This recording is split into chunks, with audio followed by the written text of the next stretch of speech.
A billionaire's mother with dementia wandered into a small diner, confused and alone. While everyone ignored her, one struggling waitress did something that caught her son's attention through the window. What he saw next made him realize he had found someone truly special. And what this billionaire decided to do about it changed this waitress's life in ways she never imagined possible. Before we dive into this incredible story, drop a comment and let us know where you're watching from around the world. And if this story touches your heart, make sure to hit that like button. It really helps us share more inspiring stories like this one. Maria's feet were killing her. 3 years of double shifts at Mel's Diner, and she still couldn't afford to give 6-year-old Sophia the life she deserved. Every morning at 4:30, she'd braid Sophia's hair and drop her at the neighbor's before rushing to work. Every night, she'd collapse into bed after Sophia was already asleep. The lunch crowd barely looked at her, just another waitress bringing their food. They didn't know she stayed up researching nursing school on her cracked phone, dreaming of a career she couldn't afford. 14-hour days barely paid rent, let alone tuition. But today felt different. Maybe it was the afternoon sun streaming through the windows, or maybe it was just intuition. Maria had no idea her life was about to change completely. She had no idea that one simple act of kindness would open doors she never imagined possible.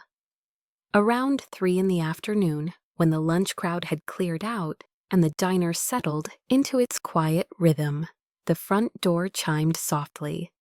An elderly woman stepped inside, and something about her immediately caught your attention. She was dressed beautifully, a soft gray coat that looked expensive, pearl earrings, and silver hair styled perfectly. Her leather purse was the kind you see in fancy stores downtown. But there was something wrong. She stood by the door for a long moment, looking around like she wasn't sure where she was. Her eyes moved from table to table, then to the menu board above the counter, then back to the empty booths. She took a few steps forward, then stopped. Her hands shook slightly as she clutched her purse tighter. The woman, who we'll call Eleanor, made her way to a booth in the corner. She sat down slowly, her movements careful, like someone afraid of falling. When she picked up the menu, she stared at it for several minutes, not reading it, just staring. Her lips moved slightly, like she was trying to remember something important. 2 other customers sat nearby, both busy with their phones. They glanced at Eleanor once or twice, but went back to scrolling. The cook was cleaning the grill in the kitchen. Another waitress was counting tips at the register. Everyone was focused on their own world, their own problems, their own busy lives. But Eleanor was struggling. She kept looking toward the door, like she expected someone to walk in. Then she'd look at the menu again, her forehead wrinkled with confusion. She opened her purse and closed it. Opened it again.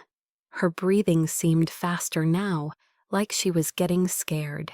Have you ever felt lost in a place that should feel familiar? That's what Eleanor looked like. Despite her expensive clothes and perfect hair, she seemed small and fragile, like a child who couldn't find her way home. The contrast was heartbreaking. This woman who clearly came from money, sitting alone and confused while everyone around her was too busy to notice. Something was very wrong, but nobody seemed to care enough to ask if she needed help. Maria had been on her feet for 9 hours straight, and her break was supposed to start in 10 minutes. Her lower back ached, and she still needed to pick up Sophia from the neighbor's house before 6. But something about the elderly woman in the corner booth made her pause. While everyone else seemed blind to the woman's confusion, Maria saw it clearly. She walked over quietly, the way she approached Sophia's bed when her daughter had nightmares. "Hi there," Maria said softly, not wanting to startle her. "I'm Maria. Is everything okay?" The woman looked up with eyes that seemed both grateful and lost. "I was trying to order," she said, her voice shaky, "but I can't seem to remember what I like to eat anymore." Maria's heart squeezed. She had seen this before when her own grandmother started forgetting things.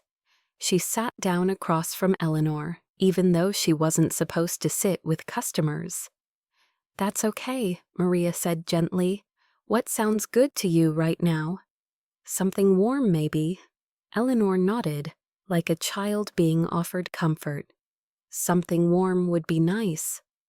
Maria ordered tomato soup and grilled cheese for Eleanor, paying for it with her own tip money without thinking twice. When the food arrived, Eleanor picked up the spoon, but her hands were shaking so badly that soup kept spilling back into the bowl. She tried again, frustration growing on her face. This was Maria's break time. These 15 minutes were precious. Time to rest her feet, check on Sophia, maybe eat something herself. But instead, Maria pulled her chair closer to Eleanor. "Here, let me help," she whispered. Very gently, Maria took the spoon and started feeding Eleanor small sips of soup. It was the same way she fed Sophia when she was sick. The same patient care, the same gentle voice saying, "Good," after each spoonful. Eleanor's eyes filled with tears, but she kept eating. "You remind me of my daughter," Eleanor said suddenly, though her words seemed to drift like she wasn't sure if she had a daughter or not. Maria just nodded and kept feeding her. Around them, the diner continued its normal rhythm. Other customers ate and left. The register kept ringing, life kept moving, but in that corner booth, time slowed down to match the careful pace of kindness. Maria didn't think about her aching feet or her lost break time. She didn't think about tips or rent or Sophia waiting at home. Sometimes being human means putting someone else's need before your own, even when you can barely handle your own problems. Outside the diner, a black Mercedes pulled up fast, tires squealing slightly against the curb. The driver's door flew open, and out stepped a man in an expensive suit, his face tight with worry. This was David Chen, though nobody in the diner knew his name or that he was worth $3 billion. Right now he was just a terrified son. David had been searching for 2 hours. His mother, Eleanor, had walked out of Sunshine Care Facility during her afternoon walk and disappeared. The staff had called him in panic. Security cameras showed her heading toward town, but then nothing. David had driven every street, checked every store, his heart pounding harder with each empty parking lot. He rushed toward the diner's front window, expecting the worst. His mother alone, confused, maybe crying, maybe hurt, maybe talking to strangers who didn't understand her condition. David had money to solve most problems, but he couldn't buy back his mother's fading memories or fix the disease that was slowly stealing her away from him. But when David looked through the glass, he stopped breathing. There was his mother, sitting peacefully in a corner booth, and beside her sat a young woman in a waitress uniform, carefully feeding her soup with a spoon. The waitress wasn't rushing. She wasn't treating his mother like a burden or an annoyance. She was talking softly, smiling gently, wiping his mother's mouth with the same tender care you'd give a child. David's eyes filled with tears. When was the last time he had seen his mother look so calm, so cared for? The expensive care facility had nurses and doctors and all the best equipment.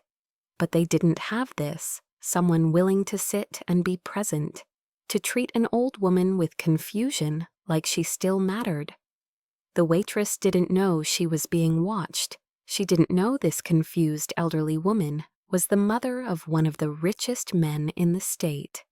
She was just being kind because kindness was who she was, and David, watching from outside, realized he was witnessing something money couldn't buy. David walked into the diner slowly, his hands shaking slightly as he approached the corner booth. Maria looked up, surprised to see this well-dressed man heading straight for their table. His eyes were red, like he had been crying or maybe hadn't slept in days. "Excuse me," David said quietly, his voice breaking a little. "This is my mother, Eleanor." Maria's eyes widened. She started to pull away, suddenly worried she had done something wrong by feeding someone else's mother. But David quickly held up his hand. "Please don't stop," he said. "I've been looking for her for hours. She has early dementia and walked away from her care home. I was terrified something had happened to her." Eleanor looked up at David with a confused smile. "Do I know you?" she asked sweetly. David's face crumpled for just a moment before he composed himself. "Yes, Mom, I'm your son David, but it's okay if you don't remember right now." Maria watched this interaction and felt her heart break. She saw the pain in David's eyes, the same worry she felt every time Sophia got sick or hurt. Different circumstances, but the same fierce love that parents carry. "She's been eating really well," Maria said gently. "We've been talking about gardens. She told me about roses she used to grow." David stared at Maria in amazement. His mother hadn't talked about her garden in months. At the care facility, Eleanor mostly sat quietly, lost in her own fading world. But here, with this stranger, she seemed more like herself. "I can't believe how peaceful she looks," David said. "The staff at Sunshine Care are good people, but they're so busy. They don't have time to just sit and talk." Maria glanced at the clock and winced. "I'm so sorry, but I need to pick up my daughter from school soon. She's 6 and gets worried when I'm late." Something in David's expression shifted. Here was this waitress who had spent her break caring for a confused stranger, and now she was worried about her own child waiting for her. He realized he was looking at someone with the same protective instincts he had, just without the resources to make life easier. "You have a daughter?" David asked. "Sophia," Maria said, with a tired but genuine smile. "She's my whole world." In that moment, David understood exactly what kind of person Maria was. David reached into his wallet and pulled out several $100 bills. "Please let me pay you for taking care of my mother." "This is the least I can do." Maria's eyes went wide at the money, but she shook her head and gently pushed his hand away. "I can't take that much. I didn't help her for money. She needed someone, and I was here. That's all." David stared at her, stunned. Most people would have grabbed the cash without hesitation. Here was someone who clearly needed money. Her worn uniform and tired face told that story, yet she was refusing payment for genuine kindness. "Then let me ask you something else," David said, sitting down across from her. "What do you dream about?" "If money wasn't a problem, what would you want to do with your life?" Maria looked embarrassed by the question. "I don't really have time for dreams," she said quietly. "I just focus on taking care of Sophia." "But if you could do anything," David pressed gently, "anything at all." Maria was quiet for a long moment, then her voice got soft. "I always wanted to be a nurse. Even when I was little, I loved helping people who were hurt or scared. But nursing school costs so much money, and I can barely pay rent as it is." David felt something click into place. Here was someone with a natural gift for caring, working at a diner when she should be healing people professionally. "What if I told you I could make that happen? Full tuition to nursing school, plus living expenses so you don't have to work while studying. And when you graduate, there's a job waiting for you at my medical foundation." Maria laughed, but not in a mean way. "That's really nice of you to say, but people don't just give away nursing school." "I'm not just people," David said seriously, "and this isn't charity. You have something that can't be taught. You see people who are invisible to everyone else. That's exactly what the medical field needs." Maria's hands started shaking as she realized he wasn't joking. "You're serious? Dead serious? My mother hasn't smiled in months, but she smiled with you today. That tells me everything I need to know about who you are." 6 months later, Maria walked across the stage at Metro Community College, her nursing school diploma in hand. In the audience, Sophia clapped loudly from her seat next to Eleanor, who was having one of her clearer days and beamed with pride. David sat beside them, wiping tears from his eyes. The transformation had been remarkable. Maria excelled in her classes, her natural caring instincts now backed by medical knowledge. She studied late into the night while Sophia did homework at the kitchen table of their new apartment, a place with 2 bedrooms, reliable heat, and windows that actually opened. But the biggest change was in Eleanor.